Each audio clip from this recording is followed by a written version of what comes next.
Ladies and gentlemen, the voice of reason has returned to RMCONLIVE.com. And we have another monstrously riveting topic. But before I get there, I've got to promote stuff, okay? I got to let people know what to do, where to go, and how to do it. Listen, go to my website right now. IamZoeWilliams.com and purchase a copy of my book, The Rebirth of Seeds. IamZoeWilliams.com. It's very important that we continue to support all of my community empowerment endeavors across platforms. So go support. Go check it out right now. Order your copy right now. I'll send it to you autographed. One of my guests are in the building. He's going to be dropping hot monkey lava on this topic. It's going to be crazy. All the signs of brain damage, the relationship chronicles, the getting to know process by Toni Morton. Please, Amazon.com. I'm sure it's all over the place in terms of digital and in the world out there. Just go to Amazon. You should be able to get a copy of it right now. Please, please, please support the brother. It's important that you do so. This is what I do. Call to action. I'm wearing the royal garb of the kings. It's just how I get down. These clothes represent my mentality. This is what is called the Horace collar. My homeboy out of New York is a high-end designer. He designs these clothes. His name is Omar Buckley. The dude is only 28 years old. When I say high-end, I mean it's high-end on the level of Versace, on the level of Gucci, on the level of Prada. This dude cuts, tailors, creates. He's an artist. He's a painter. The dude is like the Negro Michelangelo, right? He's cold-blooded. Go to his website right now, RamOMart.com. The name of his line is Ramomar. RAMOMAR. Ramomar. But for the website, it's ramomart.com. Please support this young brother, man. Everything that he does, in my opinion, is about self-esteem building for black people. We will kill ourselves to go support Louis Vuitton. I saw a kid, couldn't been more than 23 years old, had tattoo of the Louis design on his arm. You ain't even Italian. The Italians don't even want to acknowledge the black blood in their veins. But you will kill yourself to run around with an emblem of people who have always hated you because of your power. Your power lied in the country you created. All these cultures, man. Huh? Yep. Egypt, that's your place. Throw away the word Egypt. Go back to Kemet. Right? That's your place. Nubia, we will kill each other for the dollar. Right? But if you look at the back of the dollar, there's a pyramid on it. And guess where that pyramid is from? It's not from Egypt. It's from Nubia. It's a Nubian pyramid. So that's your stuff. This dude, Omar Buckley, look at this shirt, Jesus. This dude designs clothes that are at a high-end level. I seen him, he did a bag that was made of crocodile. I wish I could show you the bag. It's a purse, right? It's an Ankh bag. Made of blue crocodile. I seen a red one. I mean, the dude is off the charts. Please support the brother. That's that piece of business. Now, on the line. Another call to action. We have a sister on the line right now. She's going to join the show. But before we get the topic, she has to tell you about the most amazing product. I'm telling you, I'm using it every day. She says 20 minutes a day could change your life.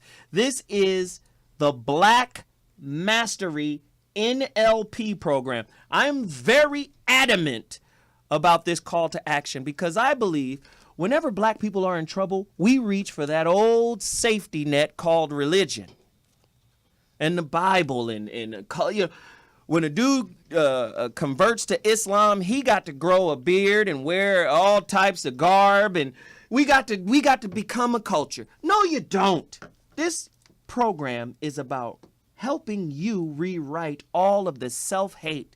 Can you imagine a neuro-linguistic and NLP program that helps you rewrite the negative beliefs that we've inherited from a culture that always saw us as less than a man. She's on the phone right now. Veronica Conway, can you come in and tell us about this most important project you've developed?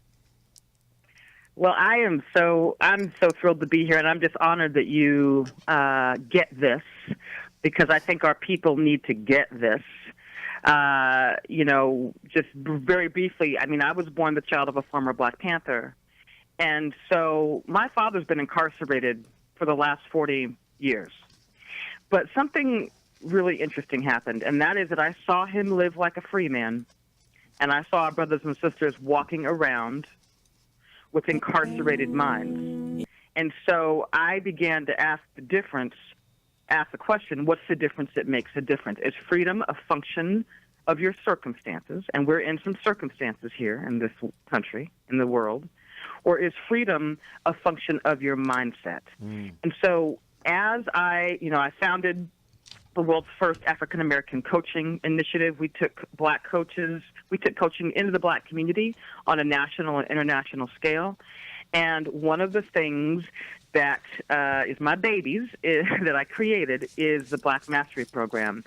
So this program, I'm a master hypnotist and a master NLP practitioner, and because I really wanted to study what was the fastest technology that was going to break us free, that was going to create a jailbreak in our minds.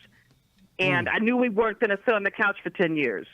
So it's like, so how can we get it done in 20 minutes a day? And that was really the question that I asked. So the Black Mastery Program is a downloadable program. It's 9 tracks. It's narrated by my good friend Iyanla Van Zandt, who is the host of Iyanla Fix My Life. I introduced Iyanla to neuro-linguistic programming and did a bunch of neuro-linguistic programming with her. Wow. Even around getting back on Oprah. Woohoo. And because NLP works. So, well, how does it work? Can you tell me how NLP works? Like, what makes it powerful? All decisions really come from what we believe and what we hold in our subconscious. So all of our behavior comes from that. The problem for us is that we've been deeply conditioned by the dominant culture. So we've adopted the dominant culture's view of us, and we have internalized that. So all of the disempowering, I always think of it in terms of, what was your first race wound? What was the first experience that you had when you discovered what it meant to be Black? It's often very traumatic. And so what this program does is it goes in and it begins to deconstruct and reprogram and dehypnotize us from the hypnosis that we're in. And it works at the subconscious level. So what happens is, if you begin to throw off all of that conditioning, all the limiting beliefs, all the inner conflicts, then you will begin to simply get up and perform differently. You'll meet your goals. You'll stop procrastinating. It's a restoration to the divine self. But we have to undo all of that which is not us. This is what all this program is to do. This is all too amazing to me. I mean, I listen to it. I have it. I listen to it. It's ridiculous. But it boggles my mind that this hasn't been created before.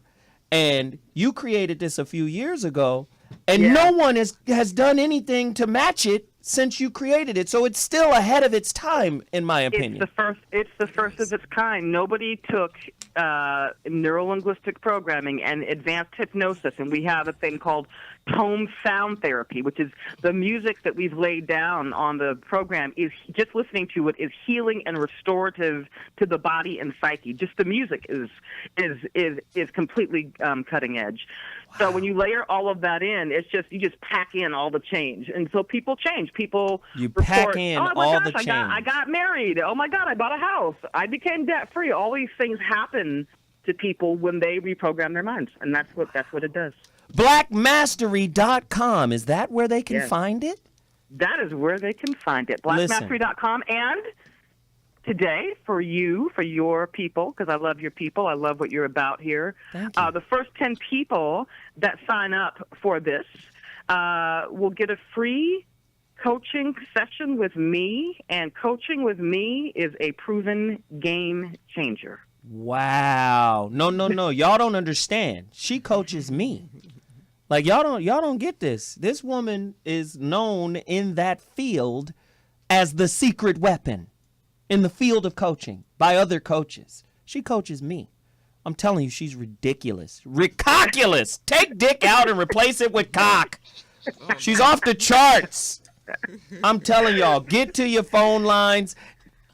Participate in this lady's movement. blackmastery.com. A neurolinguistic program to undo self-hate, low self-esteem. Because we're black, no one has ever created something like this. If you don't participate in this, I hate niggas. I'm just gonna come on out and say I hate niggas. Because we will kill each other over a pair of Jordans, won't we? How often have we heard that? We will stay up late in the eve before that Foot Locker opens with the new Jordan. We will camp out like it's the Rose Parade waiting on some Jordans. But we won't spend the money that will undo the psychological damage of living in this country. To me, if you don't go support this woman, I'm just going to come on straight out and just say it. I hate niggas. I'm come right up the street. I hate niggas. I just got to do that. And it's very important that we do that because at the end of the day, black people, we support our own to the end. OJ didn't kill them peoples. Michael ain't never touched nobody. We will ride, but we only ride for the entertainer. We don't ride for the common brother. Right? What sister saw Malcolm X when he was Sonny Red? No sister saw Malcolm X in Sonny Red. And that's where we are in trouble. We got to now be able to start to see, oh, that dude got a light on him. He might be in the wrong direction, but there's a light on him, and we need to grab that kid before he makes another bad decision. You feel what I'm saying? I'm tired of black people being the biggest consumers in the world while at the same time being the cheapest motherfuckers in the world. How you gonna penny pinch and spend all your money? I just don't get it, right? So support this sister, blackmastery.com, NLP program. Also support my brother, Omar Buckley, Ram Omar. Yeah, the t-shirts aren't cheap.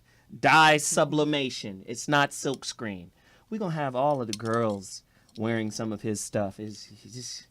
I can't wait to see you delicious morsels of beautoffery in this man's clothes. It's going to be beautiful. Please support the brother, ramomart.com. With that said, I'm taking a break. And when I come back, the topic, what she's doing ties directly into the topic. We'll be back. Voice of Reason. 323-965-1600 is the number to dial. Get to your phone lines. It's about to be nuts. I'll holler in 2 seconds.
Putting me on.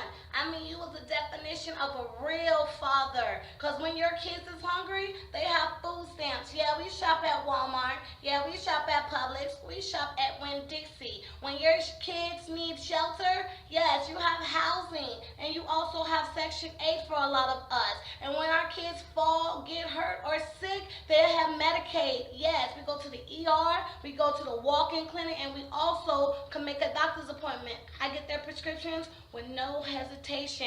Now, if that's not a definition of a real father, making sure your kids have food, shelter, and health care, I don't know what it is. So like I said, thank you, government, for being my kid's daddy, and thank you for putting me on.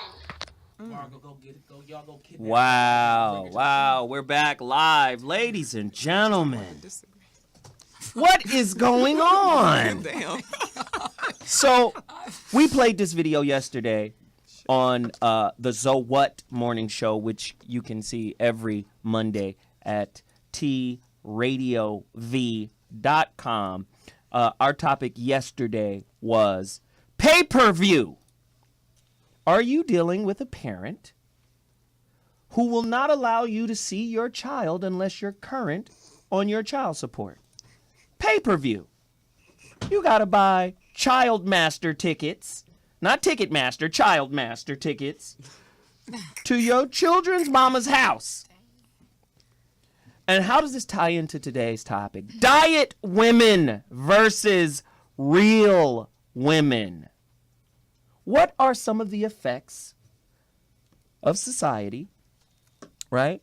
What are some of those effects, negative and positive, in the development of African American women today?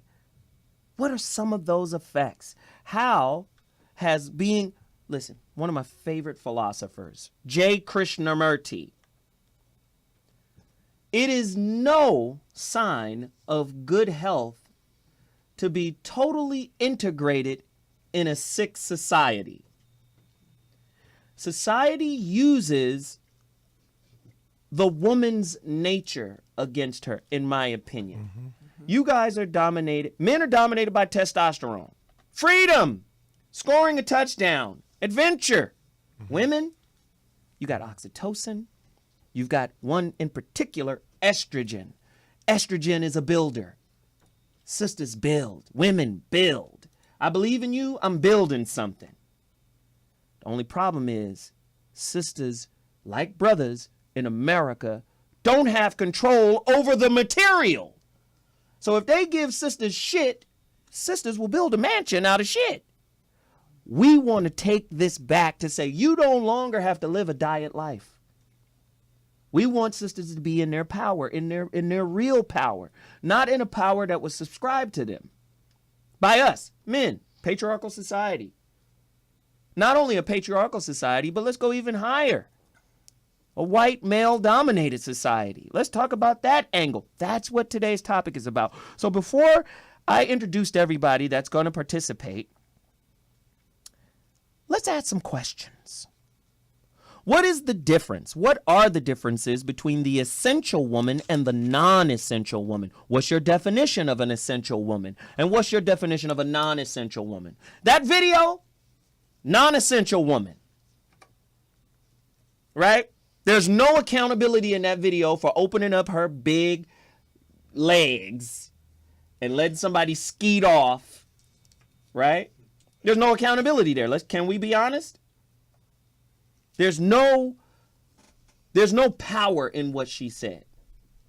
There was just bitterness, angst, and disrespect, right? Let's go deeper. Let's go deeper. How has the woman's ascent in corporate America undermined her ability to be powerful in relationships? Is that to say the more powerful a woman is in corporate America, potentially the less powerful she may be in relationships? Somebody call us, 323-965-1600. That's what we're doing. One more question. What is the impact of the woman's loss of her intuition? And I won't go as far as to say loss. I may say women subject or what's the word? Women push their intuition down. right? They push it to the background. In much, they might even, we might even say women oppress their intuition in place of their ambition. And ambition is in place to provide something that I believe is an illusion, which is trust and certainty.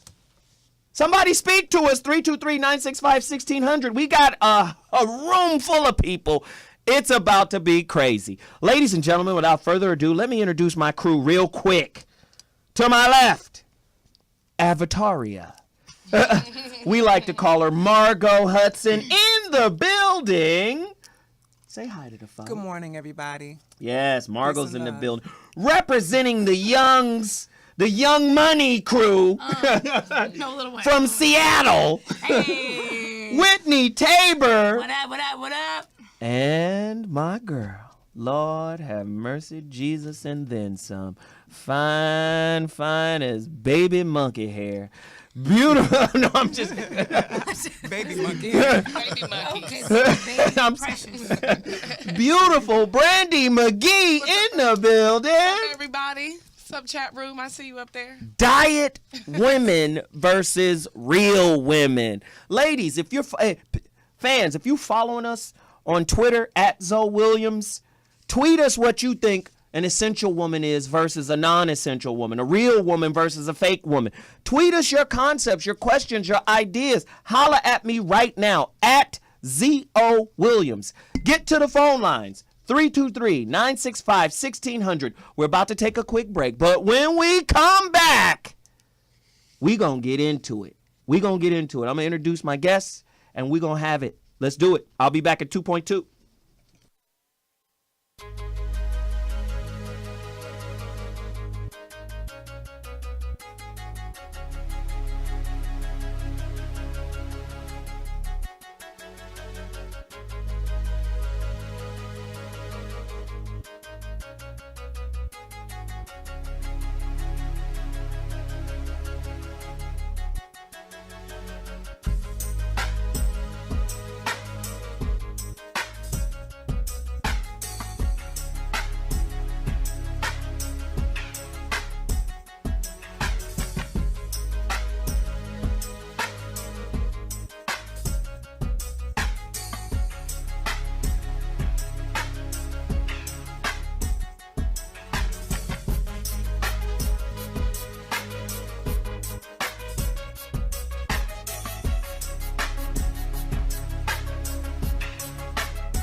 They got a license to kill niggas. They can shoot you if you scare them.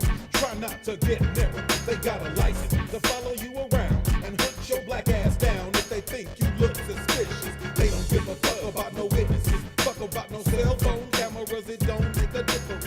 These motherfuckers is relentless. They've looked at you for centuries. Every black death is an act of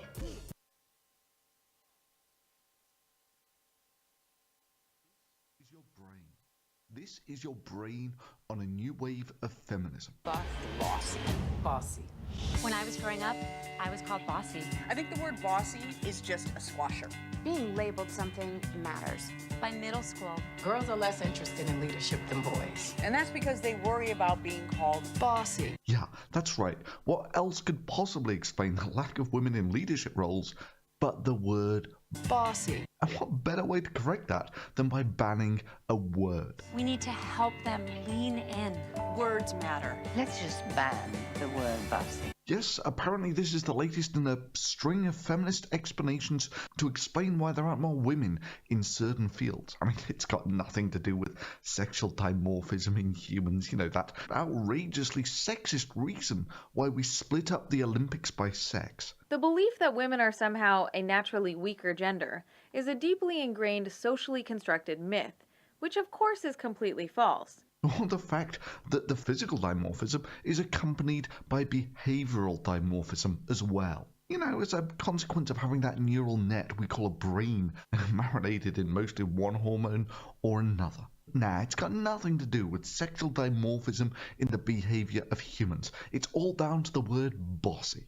When I was growing up, I was called bossy. I think the word bossy is just a squasher. Being labeled something matters. By middle school, Girls are less interested in leadership than boys. And that's because they worry about being called Bossy. Firstly, with those feminists, like Rebecca Watson. That's right, you liberal, intellectual guy who has a healthy interest in science and skepticism, but who finds feminism distasteful and would rather not hear about it.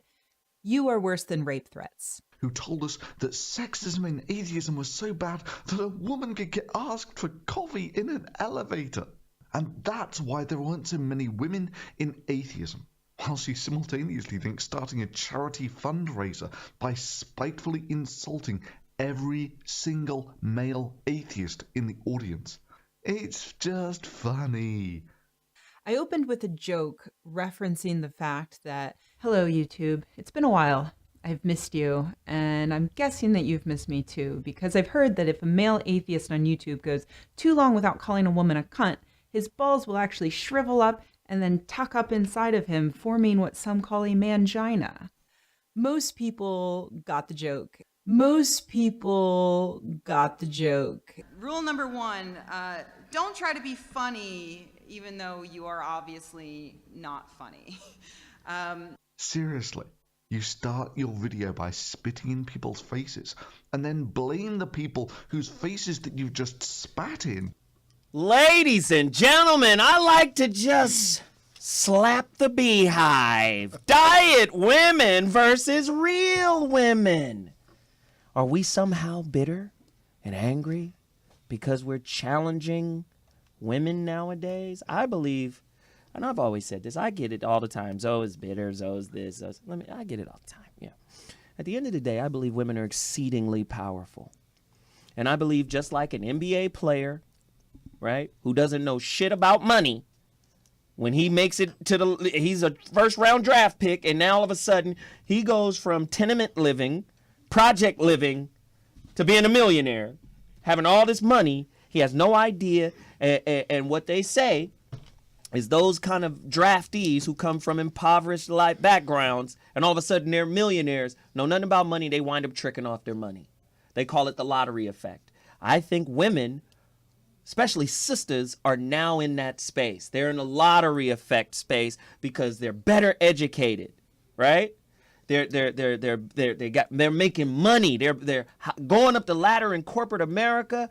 And at the end of the day, that question about being powerful at work and powerful in accomplishments with regards to education, how do you now deal with the power of that? And has that power cut you a little bit, made you diet? Let's go into it. We got a whole room full of people. My special guest in the building is Brother Tony Morton. He's on with us right now. All the Signs of Brain Damage is the book that he's written. The Relationship Chronicles, the Getting to Know You Process is his book. He came in with books for everybody. I mean, the whole building gets a book today.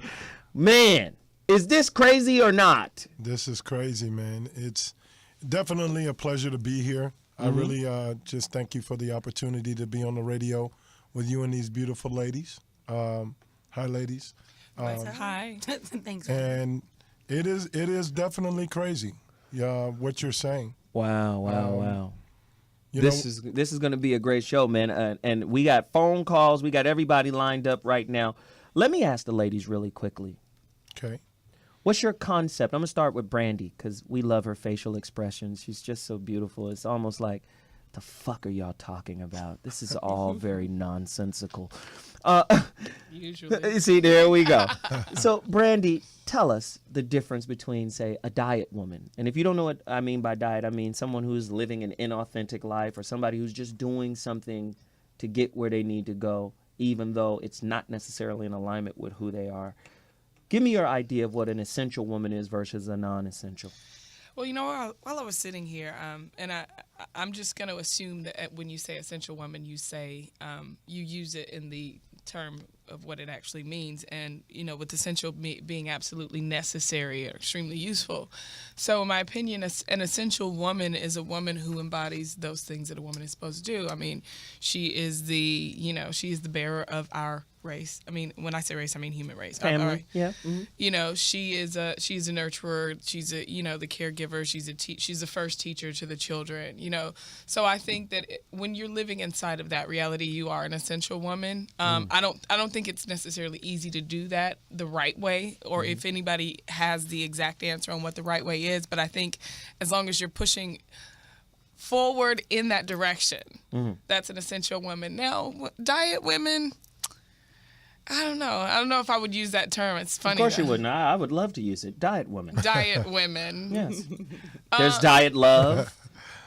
There is diet love. There are diet men. There are diet men. Oh, but you don't want to use that for women. Stop it! I didn't say I don't want to use it. I said I don't know if I would have chose that term. But I do think it's my funny. Show. Well, all right. Well, there you go. There you have it. Low-fat women.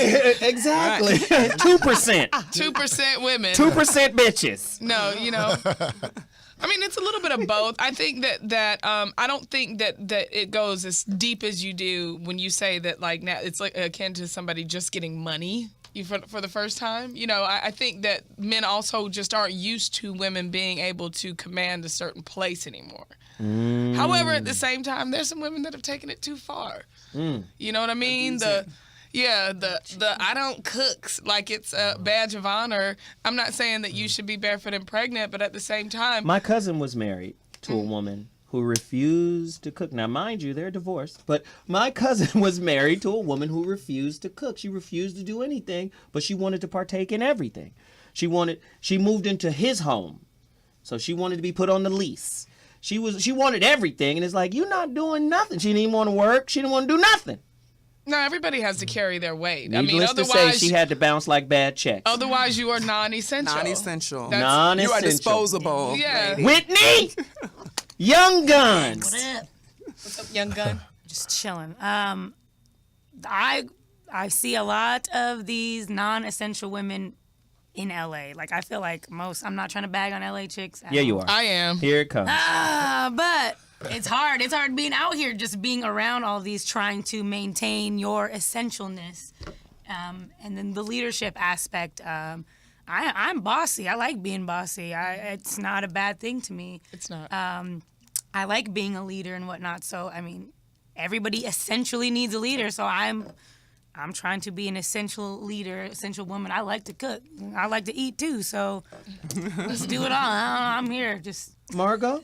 Yes. Yes, I have something to say about it. Well, first of all, when you say the word, the term an essential woman, you're saying the essential woman. There's a difference between the essential woman and then when you say an essential woman. Right. So when you say, you're using the essential woman, correct? I'm saying an essential woman. An essential woman. Right. That's what I'm saying. Because when you say the you diet on a whole woman nother versus an essential woman. Okay. Well, the diet woman, she probably doesn't have high standards. She's not somebody who expects much from herself. Society doesn't expect much from her, so she doesn't. Listen, perform. we've been pimping women and their standards for many years. Yeah. I think the standards is your problem, but go deeper. No. It depends on the woman's standard. Every woman has different standards, and when you're talking about the essential woman, you're looking at it. Basically, it depends on who's doing the looking. What do you consider an essential woman? Because one man can be with a woman and she can take care of herself. She doesn't need him to pay the bills. She has sex, somewhat often. And then you have another woman over here. She doesn't cook at all, but she gives good head. And this man, to one man, man B, head is really important to him. He don't talk. Eat the food, cook the food, and let's have sex. Let's give me some good head. To him, that is the essential woman. So it depends on who's doing the judging. That is essential living. I was gonna ask. We don't even have to like each other. Just give me head. See, I'm just saying. So to some man, that is the essential woman. Give me head and shut up. Make some food, shut up. But then you have the essential woman. The essential woman, I believe, is a woman who is health and puts her health first, because when the woman is healthy, then the family can be healthy. So if she is doing things, living in moderation, she's not excessive, and I don't think that this is actually a financial situation. This has it's an internal. There's internal things the components that are connected to the essentialness of a woman, any woman, and then there are. Is essentialness a word? Yeah, I just made it a word. That's kind of fresh. I heard it twice. This is so. essentialism. I'm making up my own words. I'm an intellectual. We're gonna make up our own words today. Cool. Essentialism, and the term essential. You know, I just believe an essential woman is a woman who has her priorities in the right place. She's not out. She's she's more practical in her thinking and how she operates her home, and even her emotional stability and hygiene, physical hygiene. Good stuff, Margot. A little long-winded, but good I know, stuff. I'm We're getting long-winded. Y'all good. getting to know me, yes. Tony Morton! I need you to come in and clean up some of this chicanery. When I think of the essential woman, what comes to mind is an essential woman to me is understanding that her value comes from purpose and not drive. And what that means to me is when you're a woman that comes into a room with drive, you're usually tunnel vision. It's a self-centered tunnel vision type way that you come into a room. When a woman comes into a room, I feel with purpose, she allows everything in the room to help her get to drive, to get to where she wants to be. Kind of like the difference between demanding and commanding. Absolutely. When you're in a space of demanding, you don't have it. Absolutely. When you're in a space of command, it comes to you organically and naturally. Absolutely. Interesting. I find that a lot of women, because our society and I'm that what is society's effect on the development of black women in particular, for me, it is that our society has made women feel like, you have to constantly be coming into the room with drive and not with purpose, not allowing the room to help you as opposed to helping yourself. And that has actually kind of, I would say, as far as man is concerned, it is demasculated us a little bit because we feel like... Wait. Hold on. That's a very interesting concept. Have we been emasculated or has the women been masculinized? Right? Have women been... I think both. I think both in a sense, simply because we as men, we're born as natural caterers. That is. They don't agree with that shit there. Look at the faces. That was a question mark face. Yeah, I got it though. But that go is ahead. an absolute trait that man has, is that we are born as natural caterers. Not to everyone, but there's definitely a woman that's got your number. I agree. We're born as natural caterers. When you take away the ability to be a natural caterer, you are basically telling a man that valuing, to value you as a woman by being a natural caterer, that if he doesn't have to do that, then he's lost, basically, in your life. Can I, when you say caterer, could you explain further what you mean by that? We as men are not limited. So catering comes basically from your interpretation and your expectation, not ours. I have something to say about that, actually. And I do notice that the more you allow a man to be in his role and to kind of take care of you and do certain things, a man takes pride in that. And I think that some women kind of poo-poo that off and they don't really give it the value. It actually can change a relationship when you allow a man to be in that position and you allow yourself to be feminine, allow yourself to be catered to. But a lot of women have, especially black women, we have to do everything. We're so used to taking care of everything and everybody that sometimes, that becomes... Whitney? Is there such... I have a quick question. Is there such thing as women over, I guess, catering to their man? I feel like sometimes I do that in a few relationships I have been in because I want to just take care of him so much that he just stops doing everything. He's like, you know what? I don't even need to do anything because she's just doing too much. That's true. You gotta know when. I want to respond to that because I think in a relationship and the ones that are really good and balanced, each person has their own share of giving and taking. And the minute it goes to, and it doesn't necessarily mean that you're giving the same thing. It doesn't mean I paid for dinner this week, you're paying for dinner this next week, or I cook today, you cook tomorrow. If you work it out that way, that's fine, that's your business. But at the same time, it's like it's kind of a little bit of both.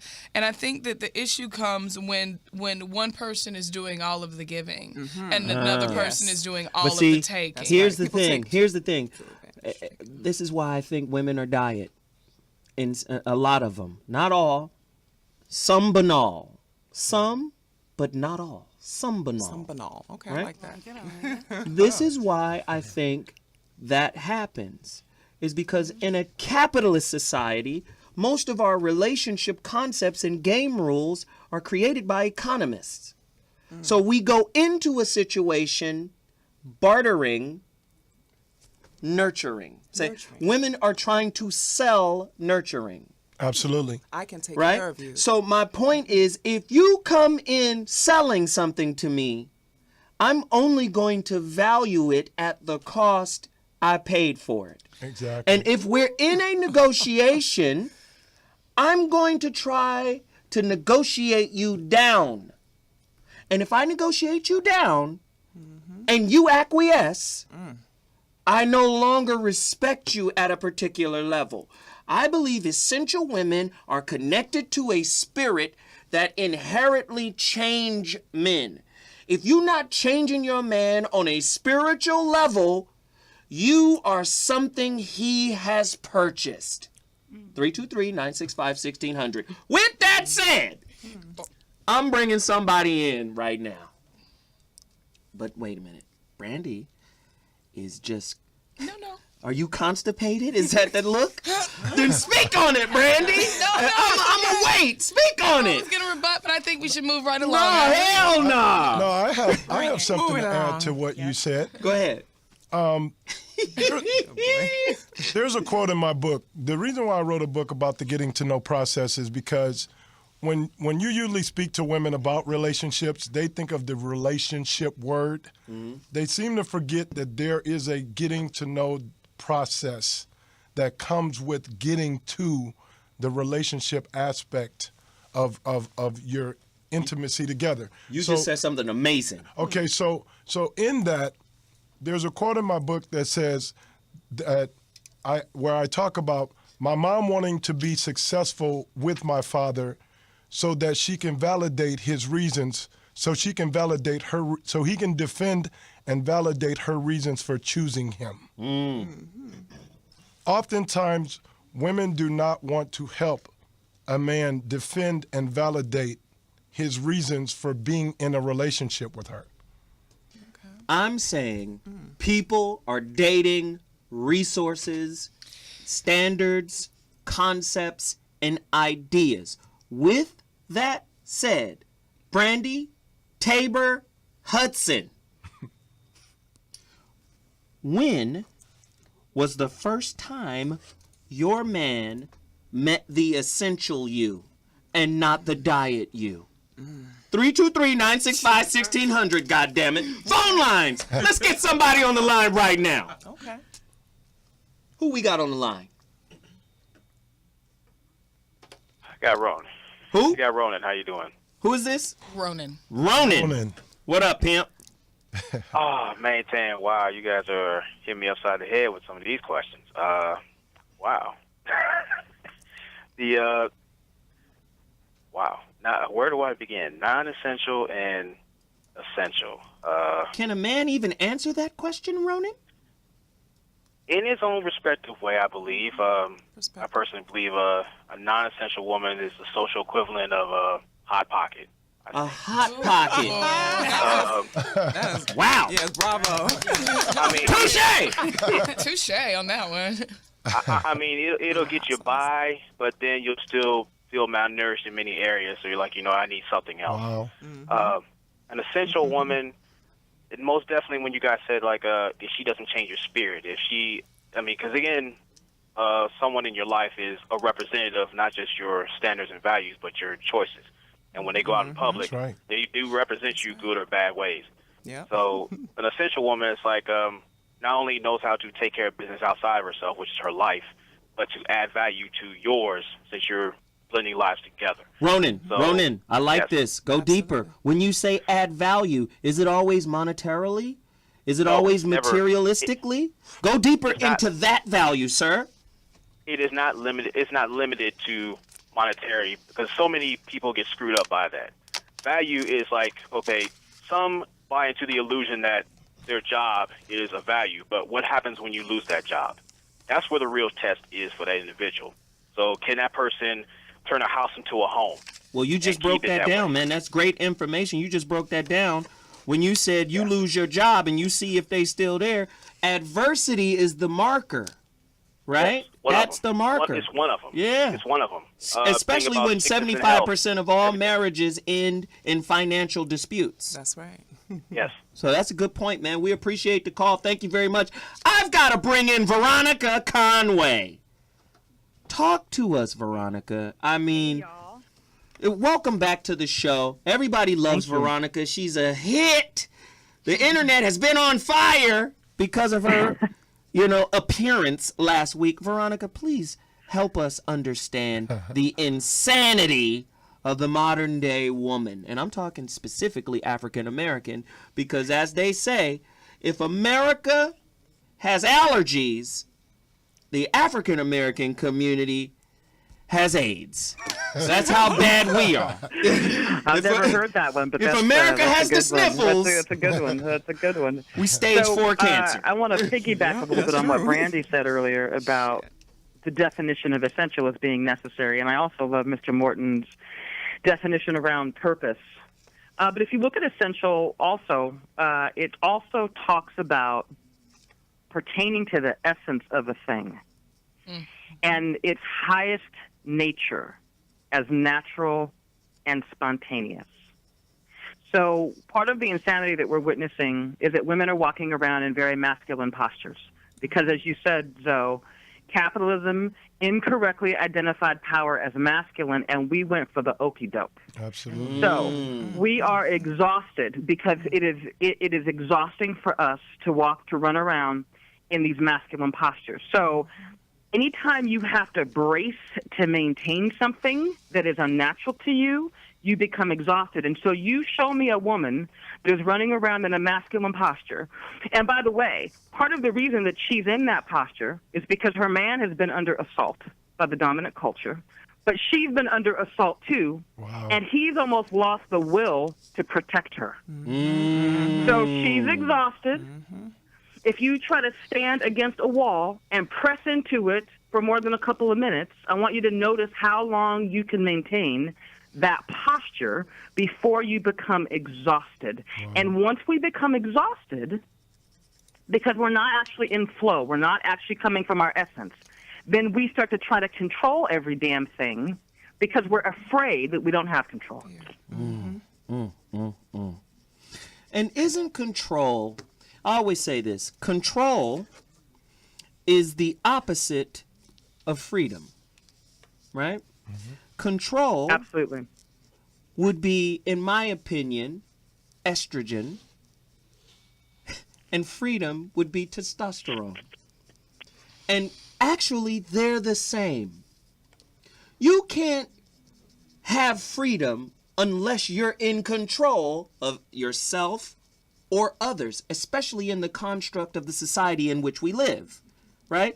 The people at the top, the 1%, are in control of everyone else, and they get to enjoy the highest level of freedom, right? And I'm saying what happens in our relationships, we will look at the control of others as a type of freedom, and we will pursue it not knowing that we have to really lock others down in order to live the kind of life we want to live. Right. So to me, that's part of the problem. The way we interface, we're interfacing from a selfish place that's really about some type of energetic or spiritual oppression of our partner, in my opinion. Help me make this make sense. You asked the question earlier, when does a man meet the most essential woman? So let me say this and still be loved. Let it out. He meets her when she is in the throes of an orgasm. because that is the place where That's when she's can her most easily freest. surrender. Yes. Because that's where she can actually surrender and let go deeply enough.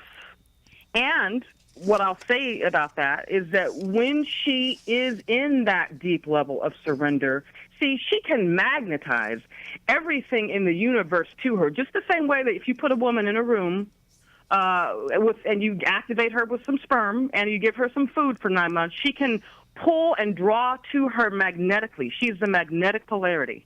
She can draw to her everything that there is to create another human being. Well, she can actually magnetize and draw everything if she's properly catalyzed and activated as a woman by a powerful man. So in that state of surrender to a powerful man, she doesn't have to go out and hustle and be on her grind. She can draw and manifest everything to her. But because we've been trained out of that nature, we are instead running around pretending like we have to push and drive and control, but it is 100% antithetical to who we are. Wow. You know what's so interesting about what you're saying right now? I've often said, and I'll bring a group of sisters together, and I'm saying sisters specifically because I love sisters.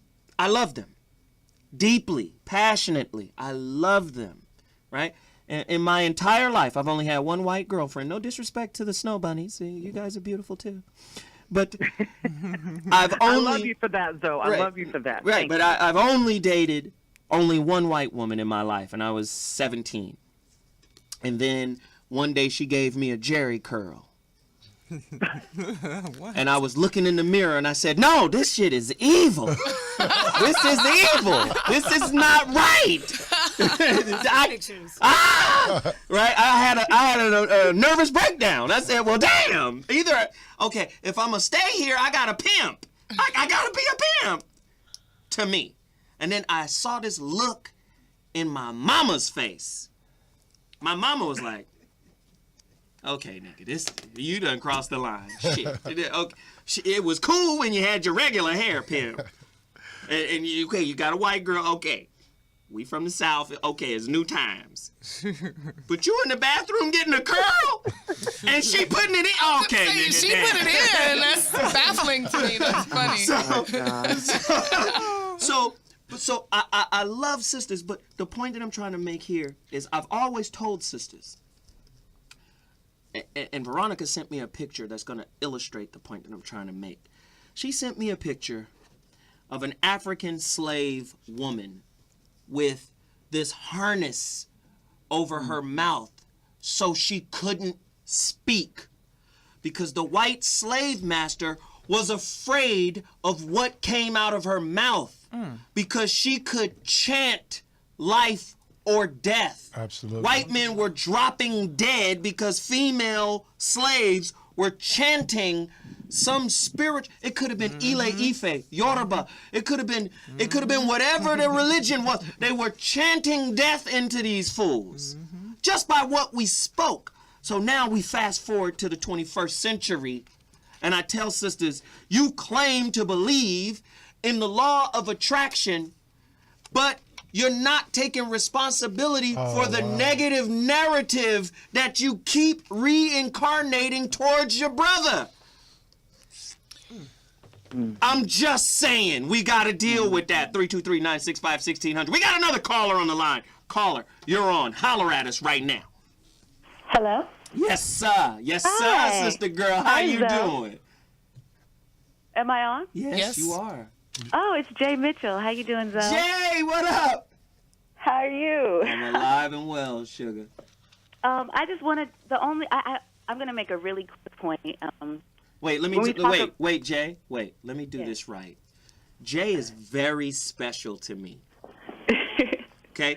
When you guys hear my intro for the Zoe What Morning Show starring you, that's Jay Mitchell singing.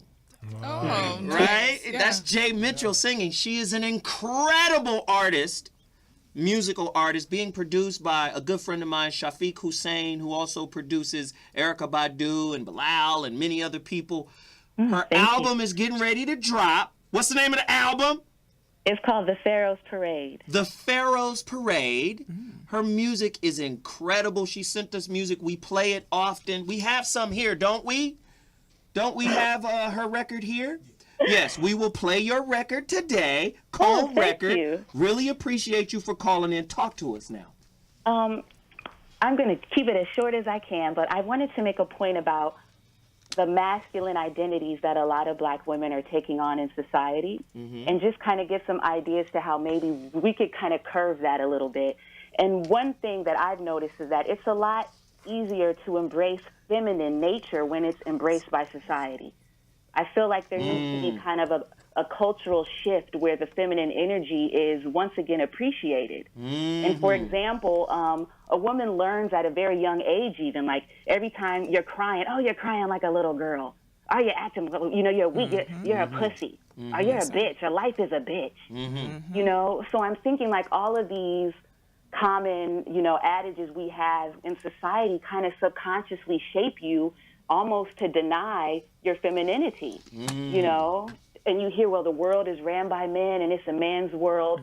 So you start to think psychologically, I have to compete with this, or how can I have, especially when of the woman is so misunderstood and is so still mysterious, and it's not even held up to the power that it is.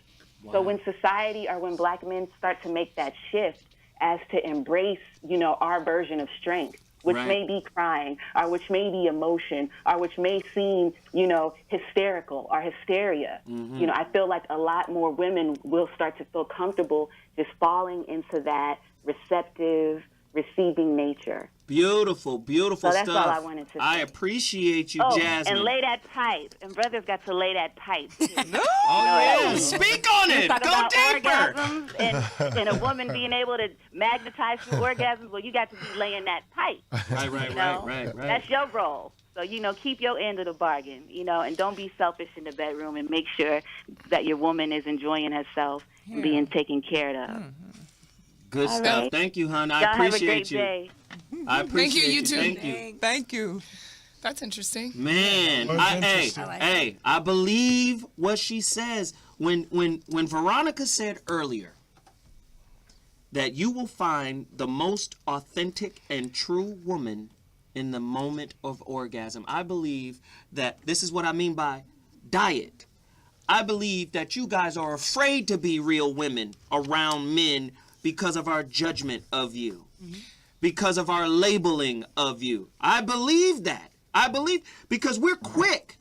We're quick to say, that bitch is a hoe. Quick. We quick to do that. I just had, Right? I'm not saying that I'm a proponent of promiscuity.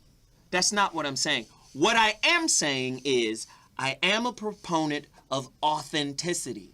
And if a woman can't be authentic, she is no good to no one. That's right. Not anybody, not herself, not her relationship, not her family.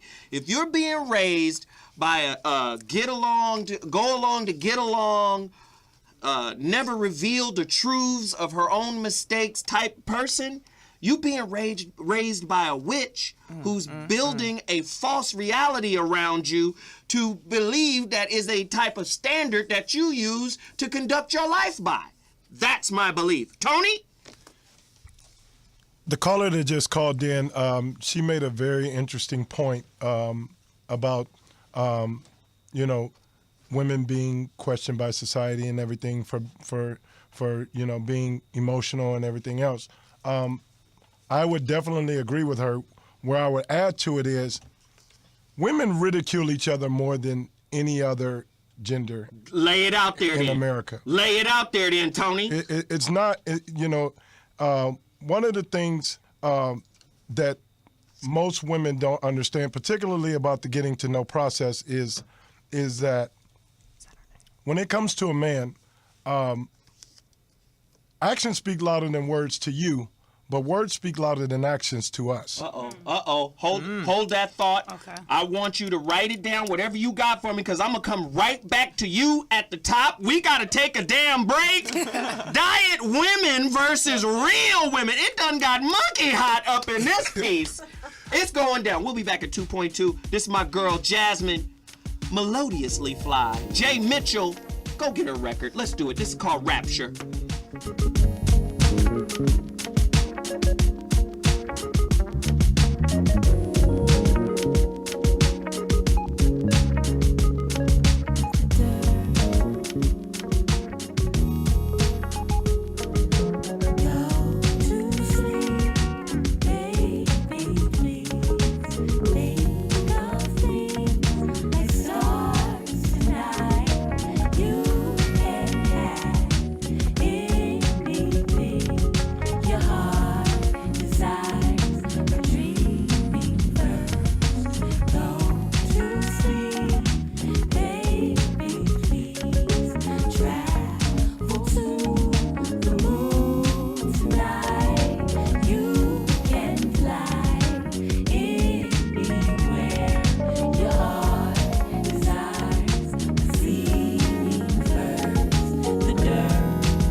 The woman you see right here is so-called American feminist, journalist, and social and political activist Gloria Steinem, who became nationally recognized as the leader of and media spokeswoman for the women's liberation movement in the late 1960s and 1970s. But did you know that she was working for the CIA? Wikipedia only pays a small amount of lip service to this little factoid, but the facts are that Miss Steinem became a media darling due to her connections to the CIA, and the feminist Ms. magazine was funded by CIA money. In the 1970s, a radical feminist group called the Red Stockings claimed that before she became a feminist leader, she was spying on Marxist students in Europe and disrupting their meetings. Steinem was recruited by CIA's Cord Myers to direct an informal group of activists called the Independent Research Service. This was part of Myers' Congress for Cultural Freedom, which created magazines like Encounter and Partisan Review to promote a left liberal chic to oppose Marxism. Steinem attended communist-sponsored youth festivals in Europe, published a paper, reported on other participants, and helped to provoke riots. Gloria Steinem, who was from a poor and dysfunctional family and lived in a house without running water, was able to attend the elite and expensive Smith College. After she graduated, she spent 2 years in India spying for the CIA. She received a Chester Bowles Student Fellowship to study in India. This was a fellowship created by the CIA to cover Steinem's expenses in India. No one has received a Chester Bowles Student Fellowship either before or since Steinem received one. Commenting on the CIA-controlled student festivals organized by Gloria Steinem, Sheila Tobias, an unwitting participant on one such trip, who later taught women's studies at Cornell University, said the CIA was interested in spying on the American delegates to find out who in the United States was a Trotskyite or communist. So we were a front, as it turned out. Gloria Steinem's name keeps showing up in projects associated with CIA operations. For example, in the summer of 1959, just before John J. McCloy took his family for an extended trip to Europe, C.D. Jackson wrote to remind McCloy that later that summer, a World Youth Festival was scheduled to take place in Vienna. Jackson asked McCloy to contribute a propaganda article. The piece would appear in a daily newspaper to be published in Vienna in conjunction with the festival. McCloy agreed, and the article was published in 5 languages in a newspaper distributed by a 25-year-old Smith graduate named Gloria Steinem. When this covert operation was revealed by Ramparts magazine in 1967, Steinem told the New York Times that she approved the agency's role. I was happy to find some liberals in government in those days who were far-sighted and cared enough to get Americans of all political views to the festival. Steinem's definition of a liberal then included such young men as Zbigniew Brzezinski, an assistant professor at Harvard. Steinem arranged to fund Brzezinski's visit to the student festival. Brzezinski would later become the national security advisor to President Jimmy Carter, and he was the man who invented the so-called bear trap, which suckered the Soviet Union into invading Afghanistan. Brzezinski was also the man who first organized and funded Osama bin Laden's jihad against the Soviets in Afghanistan. Gloria Steinem also identified and targeted Alice Walker in the early 1960s. She befriended Alice Walker and paid for Alice Walker to come to the CIA-manipulated student festival in Vienna. Alice Walker would later become the foremost writer of anti-black male hate books, all of which were funded by money funneled to her publishers by the CIA. Steinem has boasted in interviews with the New York Times and the Washington Post that her training with the CIA was good journalistic training because the CIA taught you to be accurate. This statement proves that Steinem was happy to collect money working for the CIA. Gloria Steinem dated J. Stanley Pottinger for 9 years. Wow. Pottinger was in charge of sabotaging civil rights enforcement at the Justice. Wow. I don't know if it's true. But I do know, and I've never been a military man. My father was. I heard my father was last time I seen brother was 1978. Okay. I heard he was an MP, military police. Right? I don't know if it's true, but I do know this about war. Had a lot of uncles in the military. I'll tell you something about war. The most powerful form of war is psychological. Yeah. Propaganda. Right? And if they had something on deck called COINTELPRO, which the sisters of today know nothing about, it is not even of any import. But COINTELPRO was looking for the next black messiah. Let's go kill him. If the government is serious about finding the next black messiah, why shouldn't the sister be? Right. Well, no. What we'll do is give the sister a different psychological program, resources, and benefits. That's right. And then teach her how to interface with him that says, if you don't have what I have, if you don't rise up this particular ladder like I have, then you're not a good man. Somebody disagree with me. 323-965-1600. We got callers. Callers, get on this line and tell us what you think about this. Are you there? Who's there? Hello. Hey, hell is low. Welcome. Hi. All right. Hey, what's your name and where you calling from? Camille H, calling from Los Angeles. What's up, Camille H Hey, from Los hi. Angeles? LA in the building. What's Yeah. up? Meet me over at Roscoe's. Let's get something on Pico. No, I'm just kidding. Talk to me, Camille.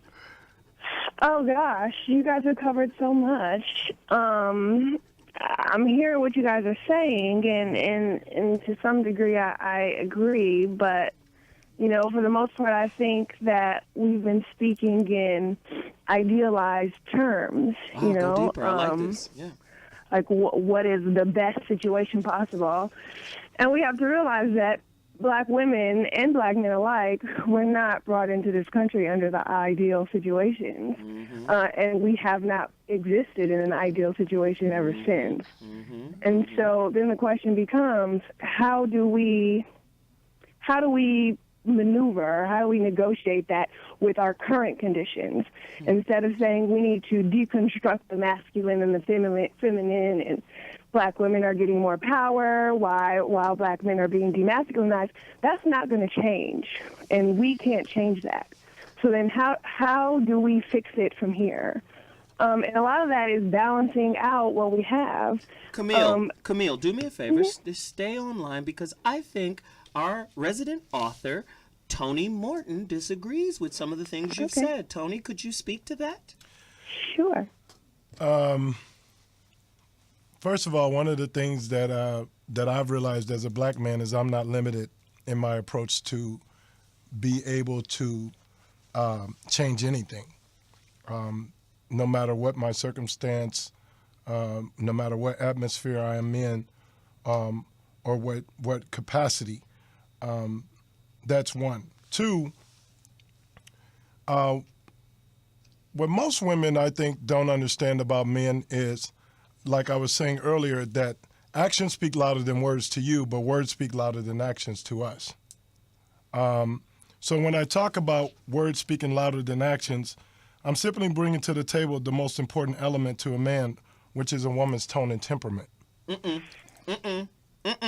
Speak to it, Tony. When you Watch your tone and delivery, Brandy. Go ahead, Tony.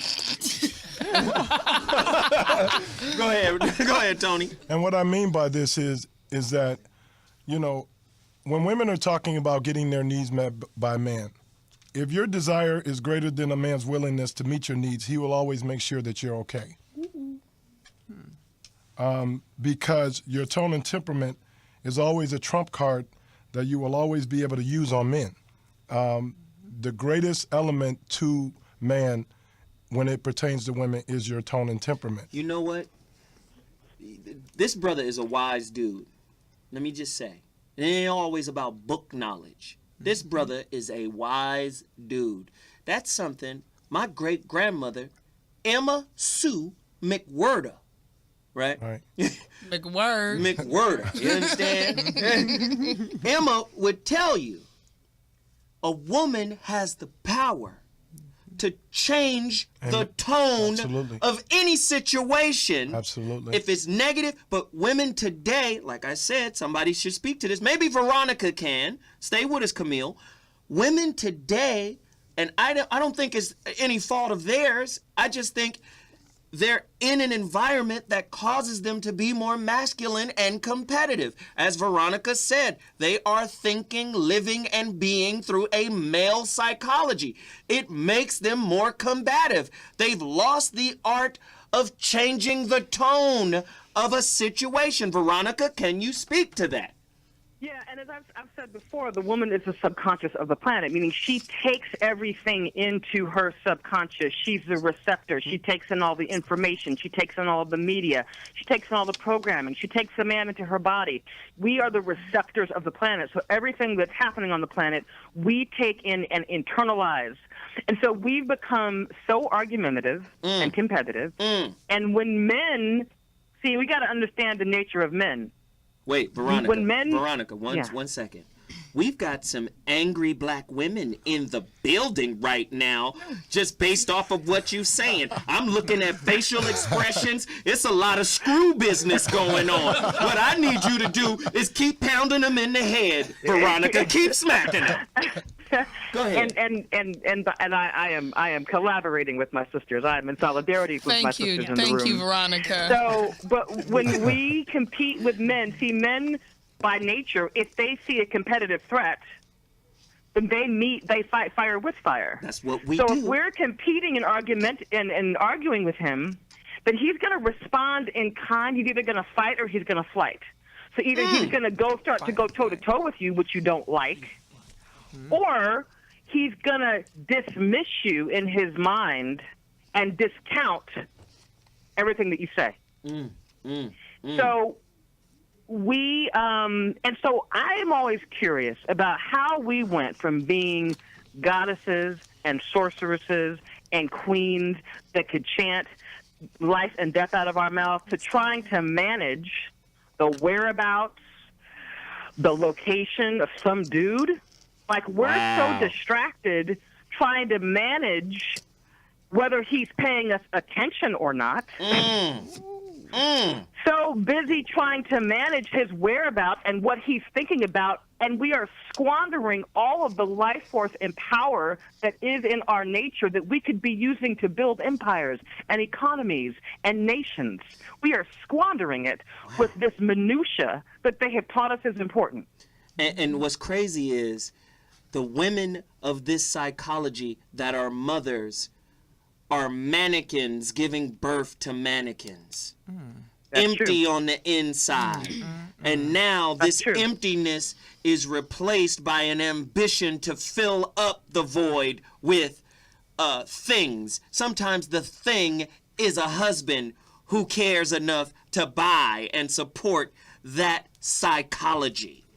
Do you understand? Oh, we got to be equally yoked. You got to think empty the way I think empty. It's a cold situation. Margot and Brandy disagree. I'm going to Margot. Are you scared? I don't. Yeah, Of you, exactly. Brandy? I will fuck you into submission. Go deeper, Margot. All right. I'm not going to touch that one at all. Go deeper, Margot. That's how you shut it down, damn it. Like, did he just say he's gonna fuck you into submission? I'm not even going to touch that. I didn't even. That went around my head. Okay, I do believe that there's a lot of emptiness that's being passed down from generation to generation, especially when we look at things as being more important than ourselves, and it's more important for us to maintain our car and our rims and our shoes and our nails than it is to take care of the fact that you had an abusive relationship 5 years ago and it's still affecting you now. The fact that you're putting these things ahead of your own growth and well-being, I think that is a problem. And I do believe that there are a lot of women who are passing this down, and I do believe we need to get a new set of values. And yes, we do need standards, but they need to be moving in the right direction, which is something that's going to support not only the woman, but whatever supports the woman is going to support the family. So whatever's good for the woman is good for the family. Tabor and then Brandy. I agree with everything that everybody's saying. Like, I'm soaking it up. Like I said, I'm the young one on the show. I'm learning every time we come on here. So you just No. All I'm saying, an excuse to give you another eye. Okay. I want to ask, how do we do that? Margot just said a bunch of amazing things that I agree with. How would we start that? How do you start teaching these empty children and empty mothers? How do you start? You have to start with the awareness that something is wrong. if somebody doesn't know that something is wrong and something's not operating right, or they're doing something that's producing, or something that they're doing, or they have no awareness that what they're doing is actually producing their life, then of course you're going to have all kind of foolishness. You can't until teach them kind of become people. awareness. You just got to have families and build them with the psychology. I mean, for real. You can't teach them that. That is a personal, intimate experience that if you're living it... It's learned by children. But I'm saying if you're living it, you can't really relate because this is my life. This is my understanding. Yes. So the only way you can do it to affect change is to become the embodiment of it. That's right. So that they can see it without articulation. Right. You're saying the mother. I'm saying everybody involved in that family building. Okay, good. Can you hear me? I'm not sure if you guys we can hear you, Veronica. Here's the deal. If we can make Scandal a #1 hit show, then we can do this. Absolutely. Really? That's right. Wow. Really? That's right. I agree. We can do it. But see, to me, and sisters, y'all may disagree with this. 323-965-1600. Get to your phone lines right now. I'm going to all callers. Get to your phone lines. 323-965-1600. To me, I've said this before. The aristocracy of the commoner are entertainers. The royalty of the common man is entertainers, especially in today's society. Yeah. What Beyonce does is now the rule, right? What Olivia Pope does is now the rule. Right. And what you fail to realize, I tell sisters this all the time, you think for the nest. You don't think for the tree that the nest is in. You think for the nest.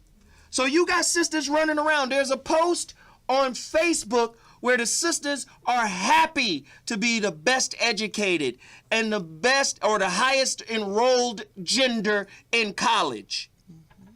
But you're just thinking the nest. You're not thinking about the tree. Why? That ain't something to be so happy about when you look at the world from a broader perspective. #1, the #1 educated person means you guys are integrating into the workforce at a higher rate. You're coming out of school in debt. That's part of the hustle. America's #1 lender of money is China. So who's paying that money back with the workforce and the taxes generated? Black women. You have become the #1 debt slave in America, and yet you judge your man because he won't join you. Oh. I'm just saying. 323-965-1600. Brandy, go in. There have been so many places that I wanted to go over the course of this conversation. So kind of got to get my bearings straight again, but here we go. I think that one thing that we're missing here. What have we missed? The thing that we've missed in this conversation is that there's been, and you know I'm going to go here, and I'm probably about to piss all the men off right now. I love you, Brandy. Come on. But there's been a whole lot of shit heaped on the shoulders of women in this conversation. Yeah. And you said earlier, Zoe, you said, you want men to come along with your empty thinking when we're not thinking that way, or something to that effect. Well, if you're not thinking that way, you also have to do your part in the family unit too, in the re-education of us too. Agreed. It is it's a collaborative effort. Agreed. And yes, there are many women out there that make mistakes and don't even know that they're making them. I am probably one of the bigger ones myself. And I accept that. You know what I mean? Mm-hmm. That's how Absolutely. you get there. That's how you get there. The promise. But looks like a C in your future. Listen, Go ahead, baby. I reject your grading system. I will not be integrated into your line of thinking, into your educational program. Like a C coming along up in this bitch. Huh? But this isn't just, if men, you can't complain about what women are doing right and wrong if you're just going to sit back and complain about what women are doing right and wrong. That's true. Right. Nobody's perfect in this thing. And in order for us to all move forward, we have to all work together and stop turning the fingers outward and start turning them inward. And Absolutely. And then we need to grab each other by the hand and figure out how we can make it all work together. I love it. Yes, that's beautiful. So that's beautiful. been, usually when I'm over here sitting making grumpy faces, it's not because I want to beat the men up. You know, it's usually because I just want to hug you and hold you and say, how can we work this out? Let's set up an appointment. Jesus. Go ahead, Tony. You know, my mom used to always say, when you lay down with dogs, you usually get fleas. And one of the things that I think society plays into when it comes to females is the whole emotions to logic thing. And what I'm saying is that women use emotions to replace logic, whereas men use emotions as a release to logic. And so interesting. My mom used to always tell me that if you're like you're arguing with your girl, don't argue with her, because she's using her emotions to replace logic, which means that she doesn't want you to have a solution at that time. She just wants to vent. She wants to feel. She's feeling. But but as a man, I understand that at that moment, I'm not losing. And as men, we need to understand that when a woman is being emotional, we're not losing. Wow. Because there's no solution. Nobody's coming up with an answer. Interesting. Veronica? Yes. Speak to what Tony is talking about. I'm going to take it a little bit deeper. Well, I'm with deep. Let's go. I'm with deep too. So, the man's positive. I'm going to start talking about things a little bit in the context of energy, because this is an energy world that we live in, and melanated people have more energy than anybody on the planet. That's why they've hijacked our energy, because out of our chocolate skin and our kinky hair, our DNA spirals, we actually are the most powerful manifestors on the planet through our melanation. And it's an energy world. And so if you play the woman out of pocket on energy, then you play the world out of pocket and you gain control. Yes. So the man's positive polarity is his genitals, and the woman's positive polarity is her heart. Right. And that's the essence of yin and yang, right? Yin and yang symbol, they both feed each other, right? Mm-hmm. So the problem with most women, and I'm not saying this from a context of blame, I'm saying this because most people on the planet don't know that this phenomena exists, and we're walking around at the effect of it. So a woman, typically, because of all of the things that she has taken into her nervous system, all of the disappointment, the fear, the shame around her sexuality, the shame around her intelligence, all of the places where she's been shut down, all of that creates this energetic encasement around her heart that is almost like lead. It's like a lead case. So in other words, it is her nature, her heart chakra is actually the essence of love. But when she has had so much negativity deposited into from men that aren't interacting with her in any right consciousness, from the larger culture, then you get this encasement of lead. And what happens? Instead of coming from her true love, she begins to manipulate to get love, not remembering that that's who she is. And so what's been missing, and so that part of her that's love, that is tender, that is precious, that is vulnerable, that's the thing that men are missing, that they are longing to protect, but they can't access it anymore. When women demonstrate that to them, she doesn't have to nag him or yell at him. She don't got to do nothing. He will. What did Mr. Morton say? He will cater to her, because she is a demonstration of her love. So we have to begin to do the deeper work, the subconscious work, the reprogramming, the energetic work. A man has got to be able to stand powerful with a woman in his masculine energy and let her burn off all of that toxic gunk that sits around her, that stops her from being able to be exactly who she is. Wow. Thank you, Veronica. Wow, we got other callers. Huh? Got you. Listen, we got to take a quick break. But when we come back, we're going to the phone lines. I urge you, if you want to participate in this show, if you want to participate, call me right now, 323-965-1600. I'm taking all callers. I mean, there's been a lot of heavy information that's been laid out. If this don't make you better, you might be retarded. We'll be back at 2.2. So what? I mean, the voice of reason. We'll be back in a minute. Holla.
I would like to, for a moment, ask you some questions about the economics of job getting in terms of the blacks versus the whites. The statistics I was able to pull together indicate that at the present time, white males make $17,427 on an average basis for the year.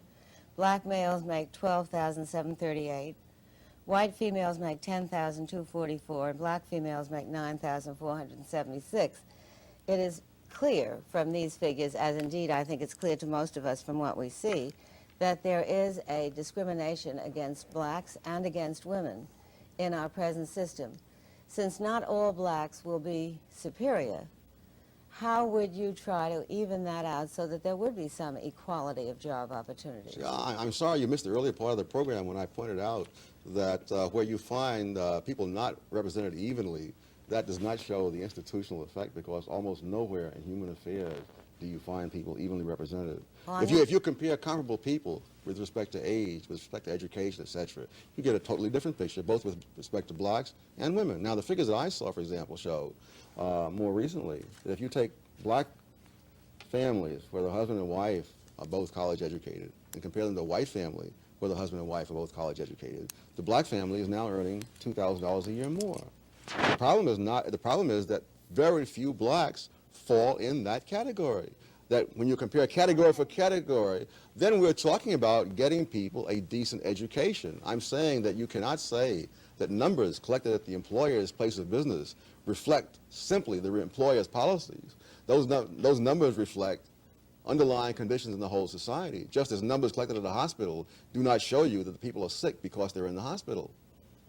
No, I would agree with that, but you would also have to agree that generally speaking, women are paid less, for example, for the same jobs as men. No, I would not. I would not agree with that. If you're talking about women with the same number of years of experience, with the same continuous service, etc., then when I look at that, I don't find that disparity. I find, for example, in many cases, the women are making more, depending upon how you break the data down. The difference with women is between married women and everybody else. That's the real difference. Well, even as to single women, the Census Bureau statistics, the most recent ones I could find, 1978, say that single men are earning $11,100 and single women are earning $9,300. Yes, I love the word single that is used. When I did my study, I didn't use single, I used never married. You see, a woman who is single at age 40, having spent 10 or 20 years raising children, is really not quite the same as a man of age 40 who's been working continuously for 20 years.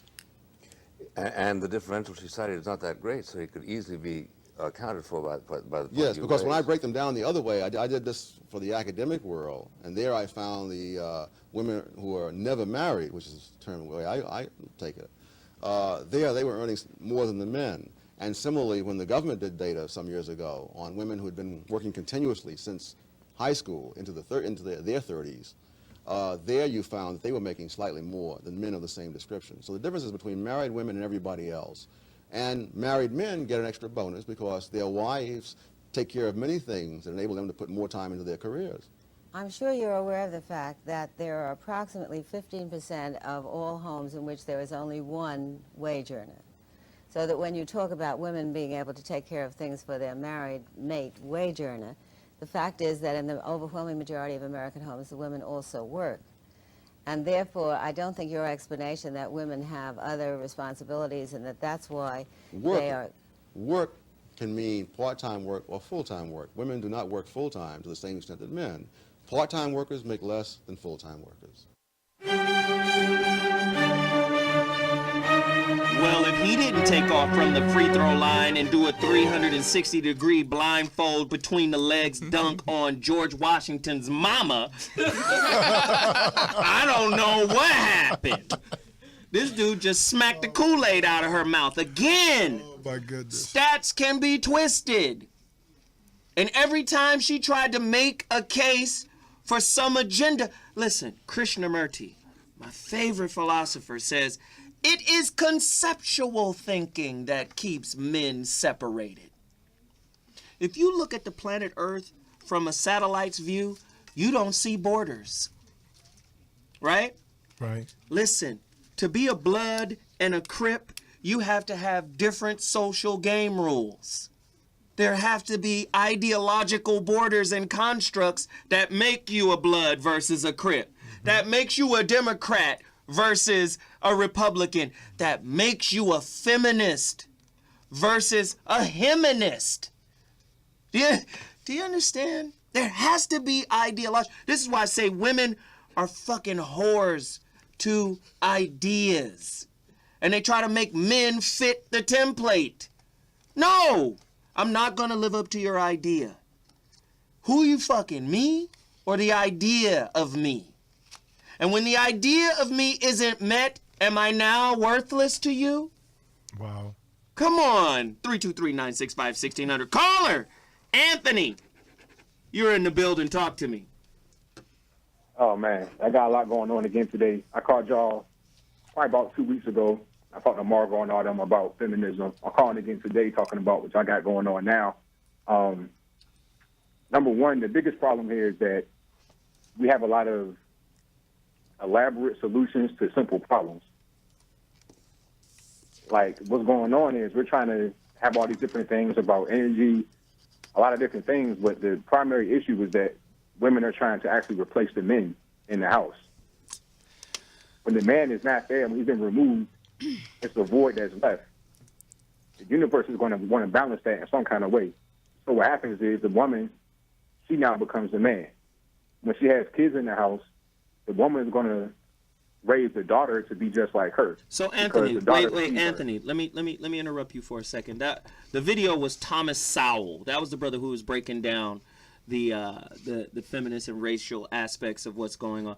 What you just said is interesting in that I don't think women are actively trying to replace the men. What I do think is, as I said earlier in the show, the system is set up and women play the game. They will build from whatever materials you provide them with. So I don't think they actively go out and say, okay, I want to replace the man, but based off of the social construct in which I live, I'm going to build with whatever materials are provided to me. Again, just as simple. Where were you born, Anthony? You said what now? Where were you born? Charleston, West Virginia. Charleston, West Virginia. I'm sure you were brought up in the Christian faith at some point of your life, right? That's correct. Exactly. If you were born in Saudi Arabia, you'd be a Sunni. If you were born in Iran, you'd be a Fatimid, right? Or a Shia. That's what you would be, based off of the social game rules of the place you're born. So again, sisters in America are born with a particular set of game rules. One, this is how I look at sisters. Did you have your mama and your daddy? I look at that. Were you from a broken home? Was there issues between mother and dad? Because that's a part of her psychology. Did you go to college? If so, which one? What did you study? Next, what's your religious belief? When you start to compile all of the software that she's using to create the perspective she has, you can then have a better understanding of who she is only on the surface. Absolutely. Not energetically, not spiritually. So there aren't any wrong answers here, but we don't want to marginalize the unconventional answer for the one that's obvious. Thanks for the call. Appreciate what you said. Good stuff. Caller, you're on the line. Let's go. Oh, no. Hey. Hi, Joe. Hey. Crystal. You know, I'm working. I'm just listening. Oh, Crystal, you cheating. Crystal just calls in to listen. She be at work.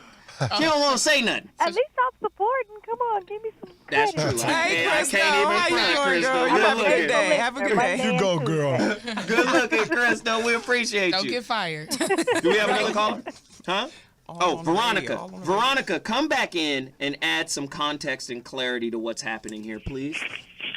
See, it's interesting that people think that the solutions are so complex, and yet, we have a lack of awareness in general about the complexity of what the construct has been. In other words, if the people that are trying to control you have invested money, resources, the media, the church, the wedding industrial complex, the beauty industrial complex, if we, all of us, the prison industrial complex, if they've invested all of that against you, then what makes you think that digging oneself out of this should be overnight? It's just because we have to understand where we really are first. The solutions are not that difficult, but they're radical. Because in order for a woman, for example, to restore to her natural state, she's going to have to give up some ideas about who she thinks she is, some ideas that she holds dear to herself and her identity that have been trained into her. It's not hard. It's not difficult. It's really how attached is she to what she believes is true. It's not difficult. You just got to give up some stuff. Wow. So for everyone that keeps saying, "Oh, what are we going to do?" and it's so, and frankly, so let me give you, so fellas, you want an immediate solution? Yes, ma'am. I'll give you a litmus test. Okay. 72 hours after you have engaged with your woman sexually, you check her mood. Because it takes 72 hours from your energy, your consciousness, till she gives birth to whatever you hold in your consciousness. And so 72 hours after you've engaged with her, is she cranky? Is she moody? Is she bitter? Is she tripping? Oh, here's a better one. Here's a better one. Is she a little bitch? Right. That's you. So, 72 hours later, that's a reflection of you have seeded that with her, and she is giving birth to that. If she's cool and serene and adoring and in her essential nature, then that's you too. So men have got to begin to clean up their consciousness and the things that they're paying attention to and how we think about our women, and we have got to begin to engage. They've got to begin to engage with women in a way that is more intentional. Fuck her into her right mind. Intend what you want. Intend your vision into her instead of sitting around freaking out. Hold on. Tripping. No, she said something. You may think it's kind of off. There's an author by the name of David Deida. He has a book. Go get the book, men.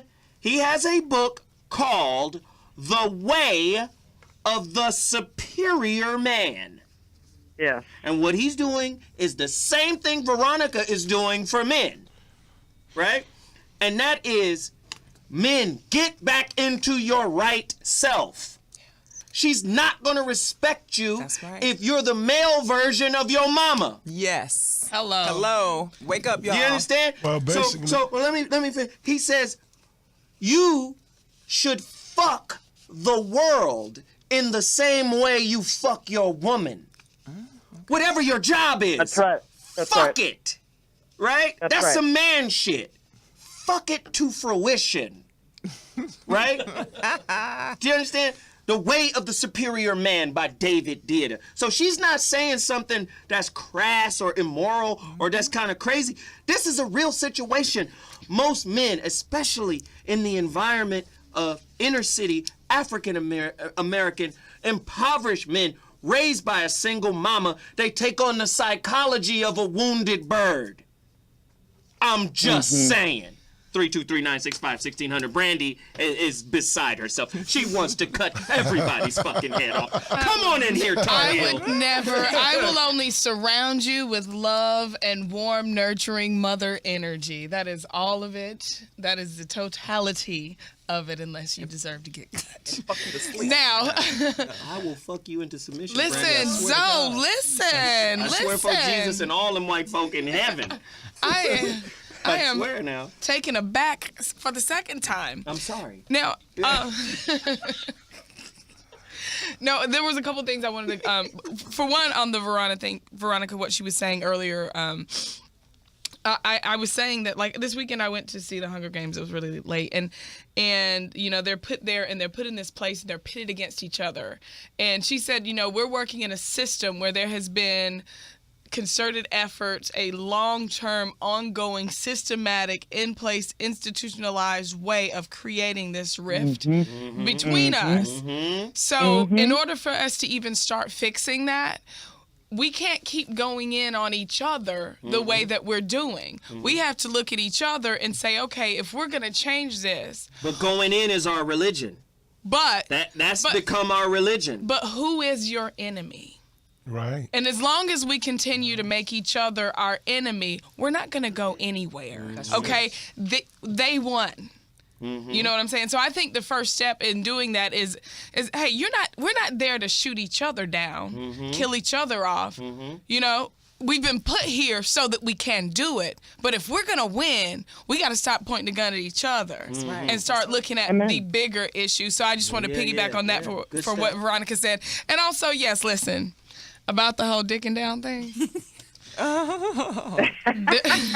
Good dick goes a long way for the women, doesn't it? It does go a long way. It goes a long way, okay? It goes a long way. And if you're getting it good every 72 hours, I think most of the time you can keep some really calm women around. That's right. That's right. However, I just want to make sure that you guys don't mistake and think that that's all you need to do. Exactly. That's only a portion of the Well, problem. for some of you, that's all we need to do. Now, for some of you, we just... But I'm not disagreeing. I mean, I'm just saying... the motherfucking Kool-Aid out that yogurt box. It's over. It is over. I can't stand you right now. I'm gonna need an omelet. Another level today. I'm gonna need an omelet. I can't stand you right I'm gonna need now. some fucking red Kool-Aid with ice in it. And I need to see season 2 of Archer. Now get it done. Hysterical. Go ahead, Tony. Wow. Going after that? Wow, I got to go after that? Yeah, you do. You know, I'll piggyback on what your caller was saying and basically all she's saying is, first and foremost, I would ask the women, what do you value the importance of? What do you value? What do you value as a woman being you? What do you bring to the table that you value? And then how do you allow society to play into that value? Tony, okay. These are great questions. And do you overvalue your vagina? And I have something to say about that. And then this is, you know, I have to get this point out before I lose it, is that you know, when you value the importance of something, when it's important to you, it becomes important to man. If it's not important to you, if taking the trash out ain't important to you, then taking the trash out ain't gonna be important to me. So the standards are important in a sense. Absolutely. No. What he's saying is, no, but they are though. Be your standards, then you won't have to reiterate your standards. Absolutely. Yes, and this is a thing. And this they're not. Hold on. They're important. Let me make this clear to Margot. Yes. Okay. Margot, he's not saying standards are important. Standards in the become. way that he was let me speaking. just say, when you are not the standard, it is but a cliche. Absolutely. That's what I'm talking about. There we go. And then still standards that you're living, being the living truth of what it is that your standard is. Absolutely. Then you don't have to proclaim it. Right. Absolutely. Exactly. You are the embodiment of it, Absolutely. and it's not a text. Absolutely. It's not a concept. It's not something it you is read in a book. It is a living being. You are the living And being. then this is to the men. Somebody said, Marco, just listen. Then you shut your mouth in here. Hey, that guy. Go ahead. And then to the men. One of the things that I had to learn as a man is that I don't have a limitation that I put on myself as far as being present for a woman. When you talk about being present, there's a lot that goes to being present for a woman.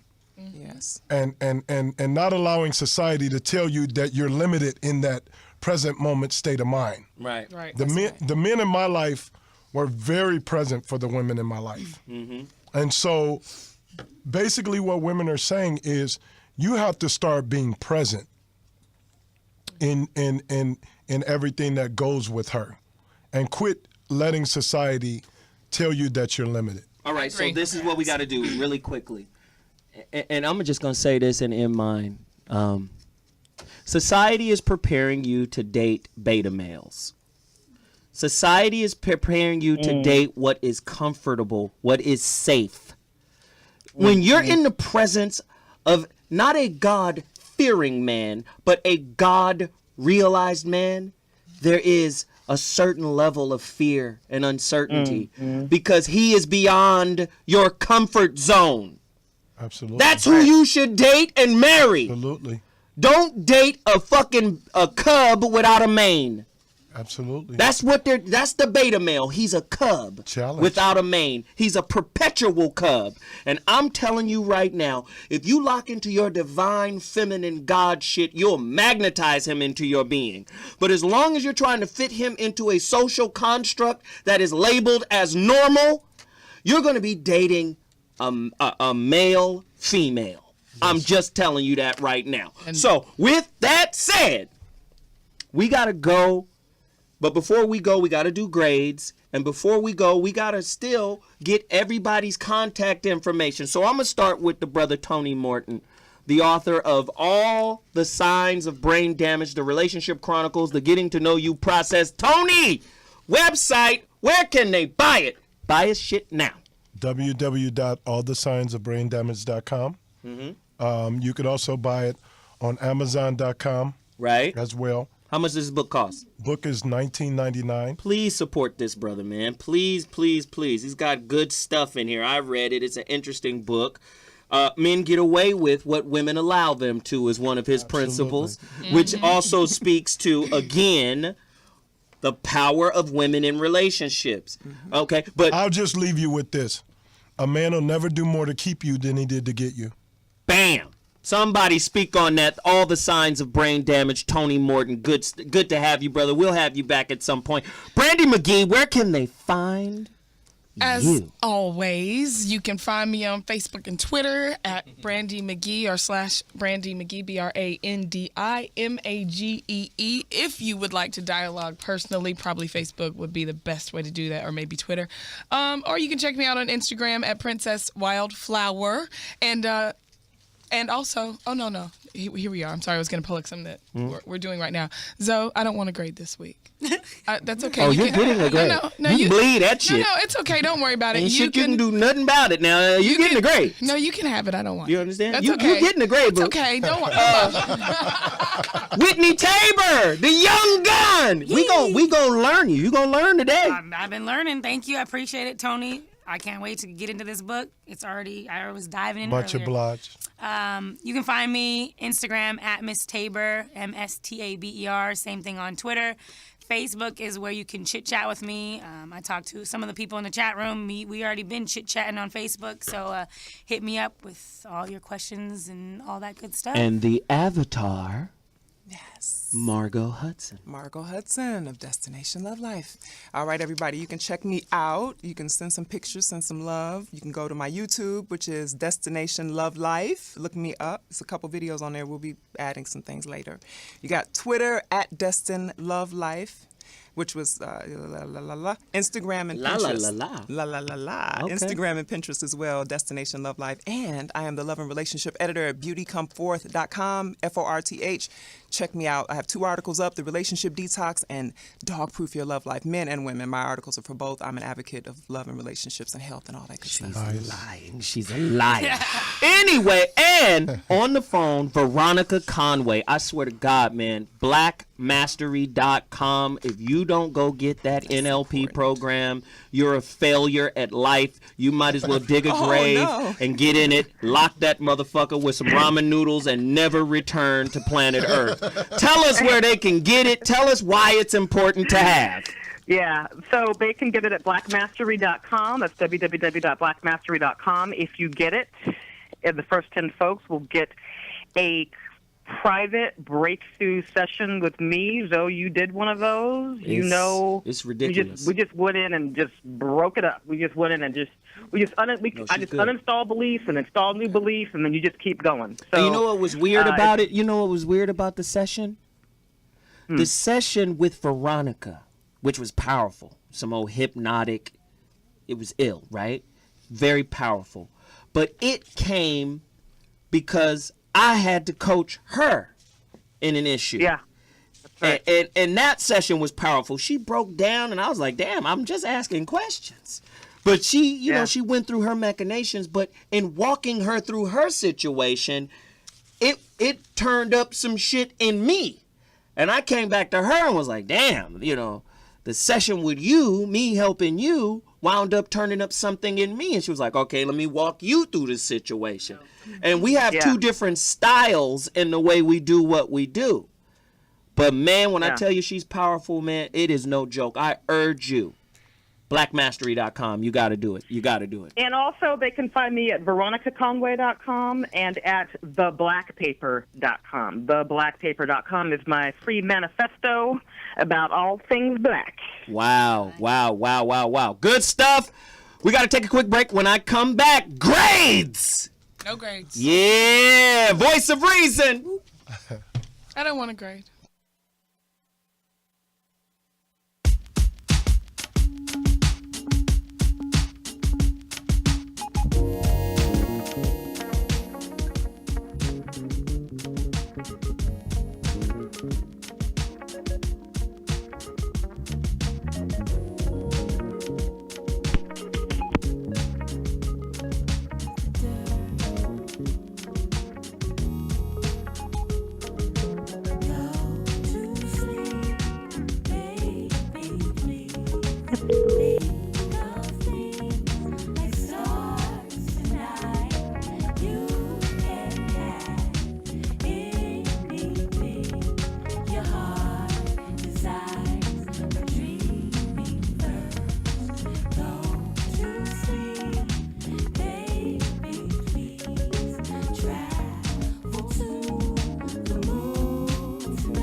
That's my girl, Jay Mitchell. You got to support her record.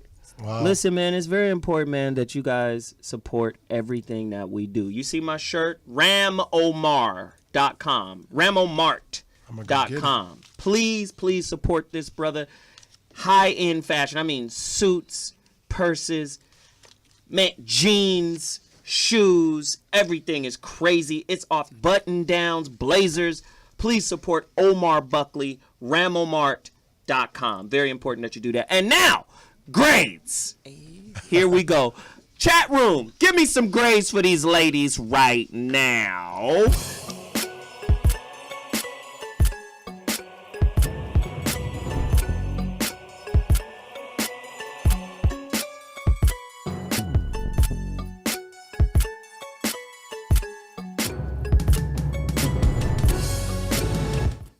Ladies and gentlemen, it's the grading portion. Why do we do the grades? Because it has been stated that women are notorious for being non-accountable, non-truthful. Who stated that? I know. Who said it? Come on. Amongst the world, we know. One of my favorite movies, As Good as It Gets, Jack Nicholson. The lady walks up to him and said, how is it that you're able to write about women so well? He says, well, I take a man, and then I take away reason and accountability. All right? So again, you guys, you know, not very reasonable unless you're emotionally sparked and not really accountable. So this is why we do the grades. And I'm going to make it really simple. Today's show was so good, and I appreciated everybody's contributions, that everybody gets C's today. You guys did really well. It was a very average day for you with regards to truth. So, you know, I think you guys can do better as your, you know, proctor. I would hope that you guys would put your best foot forward from here on. You guys got C's. Normally you get D minuses and F's and I's, but I'm going to give you guys a C this day. Okay? Very good. And with that said, thank you. You've done a good job today, Brandy. Keep it up. How about it? So with that said, check this out. Tune in next week. We got another incredible show. Follow us on Twitter at Zoe Williams. Follow me on Instagram at Mr. Zowhat. And again, Mondays, that's what I'm doing. Zowhat morning shows on TRadioV.com. I'll see y'all next week with another barn burner. Deuces!